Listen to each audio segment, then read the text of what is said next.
Hello மக்களே, இந்த சொந்த செலவில் வந்து சூனியம் வைக்கிறதுன்னு சொல்லிட்டு கேள்விப்பட்டிருக்கீங்களா? ஸோ அதுதான் வந்து நடக்குது இப்போ லிட்ரலாக பிக் பாஸ் ஹவுஸில். என்னன்னு பார்த்தீங்கன்னா, நம்ம Divya and Sandra wild card contestants. So வந்த உடனே வந்து பயங்கரமாக வந்து ஷாக் கொடுத்தாங்க, பயங்கரமாக பெர்ஃபார்ம் பண்ணாங்க.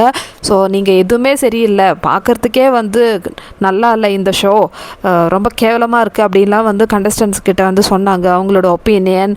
ஸோ இவங்க வந்து இப்போ தரமான ஒரு காரியம் பண்ணியிருக்காங்க. என்னன்னு பார்த்தீங்கன்னா, பாரு வந்து ஒர்க் பண்ணிகிட்ருக்காங்க. ஸோ இவங்க கூட வந்து யார் இருக்காங்கன்னு பார்த்தீங்கன்னா, நம்ம ரிசப்ஷனிஸ்ட் ரம்யா.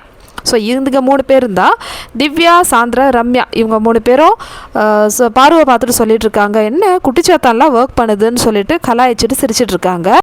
ஒர்க் பண்ணுறது ஒரு தப்பா? இது தானே நீங்கள் பண்ணல, டாஸ்க்கு பண்ணல, எப்போவுமே சத்தம் போட்டுனே இருக்கீங்க அப்படின்னு சொல்லிட்டு இருக்காங்கன்னு நிறைய கம்ப்ளைண்ட் இருந்தது இல்லையா?